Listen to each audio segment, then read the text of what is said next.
This channel does not promote any violent, harmful, or illegal activities. All content provided by this channel is meant for an educational purpose only. Deputy man বলতেছি। আপনি আমার details police commissioner থেকে জিজ্ঞেস করেন, আমার নাম্বারটা দেখাইন। আপনি না চিনলে, বুঝছেন? হ্যাঁ, হ্যাঁ। আপনি হয়তো চিনো না চিনার মতো করতেছেন। আমি আপনারও বলতেছি যে ব্যবসা বাণিজ্য এখন থেকে আমরা করব, আপনারা আর ব্যবসা বাণিজ্য করিয়েন না। ব্যবসা আচ্ছা, বাণিজ্য আচ্ছা। যদি করেন, স্মার্ট গ্রুপের মুজিবের ঘরে কি হয়েছে তো দেখছেন। হ্যাঁ, হ্যাঁ। স্মার্ট গ্রুপের মুজিব থেকে যায় আমার কথা জিজ্ঞেস করেন না, বলা সাজ্জাদ গ্রুপের ডেপুটি মানে কল দিয়েছেন। ঠিক এই অহংকার আর অধ্যত্ব নিয়ে হোয়াটসঅ্যাপে এক ব্যবসায়ীকে হুমকি দিয়েছিল চট্টগ্রামের এক দুর্ধর্ষ সন্ত্রাসী। হুমকি দেওয়ার ঠিক দুদিন পরেই সিসিটিভি ক্যামেরায় ধরা পড়ে এক লোমহর্ষক দৃশ্য। 15 থেকে 20 জনের একদল সশস্ত্র সন্ত্রাসী হঠাৎ একটা অফিসে ঢুকে চালায় নির্মম তাণ্ডব, ভেঙে চুরমার করে দেয় সবকিছু। যে অপরাধী একসময় পুরো চট্টগ্রাম কাঁপিয়ে বেড়াতো, সেই মোবারক হোসেন ওরফে ডেভিড ইমন এখন পুলিশের খাঁচায় বন্দী। পুরান ঢাকার ঘিঞ্জি গলি থেকে যশোর সীমান্ত। কি ঘটেছিল সেই রুদ্ধশ্বাস রাতে? ফটিকছড়ি উপজেলার অজপাড়ার ছিচকেচোর মোবারক হোসেন কখন কিভাবে ডেভিড ইমন নাম ধারণ করে আন্ডারওয়ার্ল্ডের নিয়ন্ত্রক হয়ে উঠলেন, যা সিনেমার কাহিনীকেও হার মানায়। আজ শুনব তার সেই শিউরে ওঠা অপরাধের কাহিনী। ঘটনাটি ঘটেছিল গত 13 জুলাই চট্টগ্রাম নগরীর চকবাজার থানার চন্দনপুরা অ্যাক্সেস রোডের মরিয়ম হাইটস ভবনে।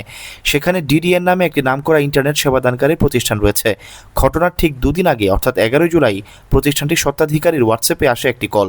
ফোনের ওপার থেকে ভেসে আসে, আমি ডেভিড ইমন বলছি, এককালীন 2 কোটি টাকা এবং প্রতি মাসে 10 লাখ টাকা চাঁদা দিতে হবে। ব্যবসায়ী যখন এই বিপুল পরিমাণ চাঁদা দিতে অস্বীকৃতি জানান, তখনই ইমন চরম অত্যুত্ব নিয়ে চ্যালেঞ্জ ছুড়ে বলে, আমার সম্পর্কে পুলিশ কমিশনারকে জিজ্ঞেস করেন। ডেপুটি ম্যান বলতেছি, আপনি আমার ডিটেলস পুলিশ কমিশনার থেকে জিজ্ঞেস করেন, আমার নাম্বারটা দেখাইন। আপনি না চিনলে, বুঝছেন? হ্যাঁ, হ্যাঁ। আপনি হয়তো চিনো না চিনার মতো করতেছেন। আমি আপনারও বলতেছি যে ব্যবসা বাণিজ্য এখন থেকে আমরা করব, আপনারা আর ব্যবসা বাণিজ্য করিয়েন না। ব্যবসা আচ্ছা, বাণিজ্য আচ্ছা। যদি করেন, স্মার্ট গ্রুপের মুজিবের ঘরে কি হয়েছে তো দেখছেন। হ্যাঁ, হ্যাঁ। স্মার্ট গ্রুপের মুজিব থেকে যায় আমার কথা জিজ্ঞেস করেন না, বলা সাজ্জাদ গ্রুপের ডেপুটি মানে কল দিয়েছেন। আচ্ছা, আপনারা আচ্ছা। আমি 2 দিন টাইম দিয়েছি, 2 দিনের ভিতর ব্যবসা বাণিজ্য গুছাই ফেলবেন, আর ব্যবসা বাণিজ্য করবেন না। আমাদের ফলাফাইন ব্যবসা করবেন। 17-18 বছর তো করছেন ব্যবসা, আর কত করবেন? তো আমাদের উপর এত রাগ হওয়ার কারণ কি? আমি এটা বুঝলাম না, বলেন। আপনাদের উপর এত রাগ না, আপনারা 17-18 বছর ব্যবসা করেন না। ভাই, আমরা 5 আগস্টের পর আমি অষ্টদর আমি মার্ডার মামলা আমি নিয়ে বলতে চাচ্ছি আমরা চিটাং। ঘুরতেছি। আপনারা আমি কয়টা মার্ডার মামলা খাইছেন? না, আমি তো সেটা বলতেছি না। আমি বলতেছি যে চিটাং শহরে তো অনেকগুলো কোম্পানি বিজনেস করে। আপনার রাগ অনেকগুলো ক্ষোভটা। কোম্পানি সবাই আমাদের সাথে সমন্বয় করে ব্যবসা করতেছে। আপনি খবর নিয়ে দেখেন, অক্সিজেন বলেন, হাটাজারি বলেন, 2 নাম্বার গেট বলেন, সবাই আমাদের সাথে সমন্বয় করে ব্যবসা করতেছে। মুরাদপুর বলেন, সবাই সবাই যা আছে একটু, শুধু আপনারা ছাড়া। তো আমাদের তো আপনাদের সাথে আপনারা পরিচয় আপনারে বা আবার ফুলাফাইন আগেও কল দিছে, বুঝছেন? আপনি কল তুলেন না। না, আমার সাথে হয়তো পরিচয় নাই। আমার কল তো আপনি এই যে টাকা তুললাম এখন না। ভাইজান আমার কথা হচ্ছে যে আমি আপনারা ভালো ভালো একটা কথা বলি, হ্যাঁ? আপনি যদি আমাদের সম্পর্কে না জানলে বেশি দূর যাইতে হবে না, আপনি পুলিশ কমিশনার থেকে জিজ্ঞেস করলে হবে, বুঝছেন? আর দ্বিতীয় কথা হচ্ছে যে আপনি যদি ব্যবসা করেন, তাহলে আমাদের সাথে কি কমিটমেন্ট করে ব্যবসা করেন, সমস্যা নাই। আর এই হুমকির ঠিক দুদিন পর 13 জুলাই ডিডিএন কার্যালয়ে নেমে আসে নরক। 15 থেকে 20 জনের একটা দল দেশীয় অস্ত্রশস্ত্র নিয়ে হঠাৎ অফিসে ঢুকে পড়ে। কর্মকর্তা কর্মচারীদের অস্ত্রের মুখে জিম্মি করে চলে দেদারসে ভাঙচুর। অফিসের দামি কম্পিউটার আসবাবপত্র ভেঙে তছনছ করে দেওয়া হয়। এই ঘটনা টক অফ দ্য কান্ট্রিতে পরিণত হয়। অনুসন্ধানে জানা যায়, ডেভিড ইমনের অপরাধ জগতের ইতিহাস কিন্তু খুব বেশি দিনের নয়। চট্টগ্রামের ফটিকছড়ি উপজেলার কাঞ্চননগর ইউনিয়নের মোহাম্মদ মুসার ছেলে মোবারক হোসেন বিগত আওয়ামী লীগ সরকারের আমলে ফটিকছড়ির সাবেক উপজেলা চেয়ারম্যান ও তৎকালীন শীর্ষ সন্ত্রাসী আবু তৈয়বের শিষ্য হিসেবে তার অপরাধ জগতে হাতেখড়ি। শুরুতে সে এলাকায় ছিচকে চুরি এবং থুরুংখাল থেকে অবৈধ বালু উত্তোলনের নিয়ন্ত্রণ করত। কিন্তু 2024 সালে ছাত্র জনতার আন্দোলনে আওয়ামী লীগ সরকার পতনের পর ফটিকছড়িতে যখন রাজনৈতিক পট পরিবর্তন হয়, চতুর মুবারক ও মুহূর্তেই তার ভুল পাল্টে ফেলে। এলাকা ছেড়ে সে চলে আসে চট্টগ্রাম শহরে, আশ্রয় নেয় ছোট সাজ্জাদ নামে এক সন্ত্রাসীর ডেরায়।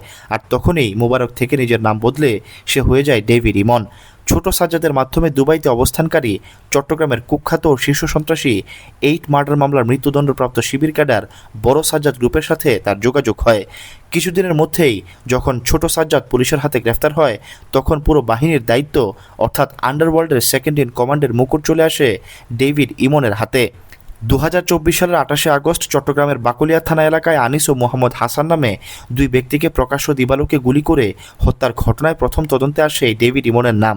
এরপর তার বিরুদ্ধে একে একে জমা হতে থাকে হত্যা ও দুর্ধর্ষ চাঁদাবাজির পাহাড়সম অভিযোগ।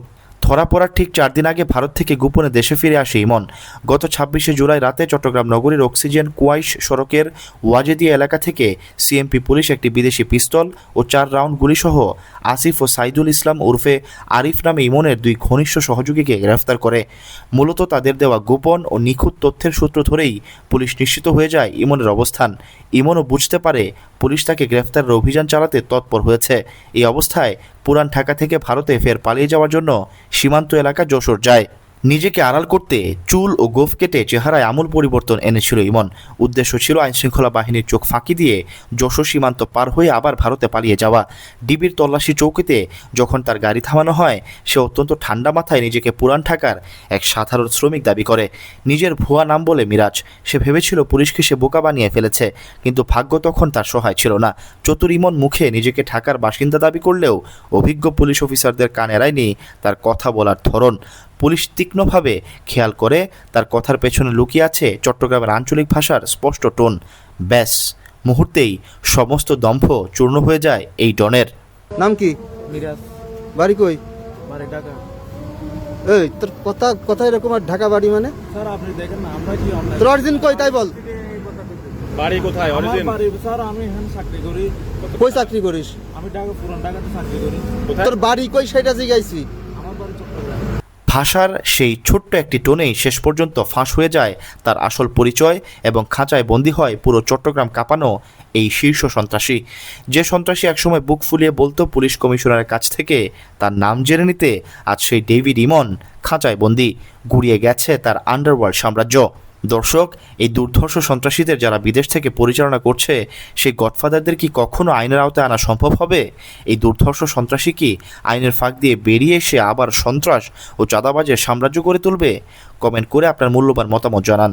প্রতিবেদনটি ভালো লাগলে লাইক ও শেয়ার করুন। আর অপরাধ জগতের এমন সব লোমহর্ষক ইনসাইট স্টোরি পেতে আমাদের চ্যানেলটি এখনই সাবস্ক্রাইব করুন। Sakib, BNN news 24।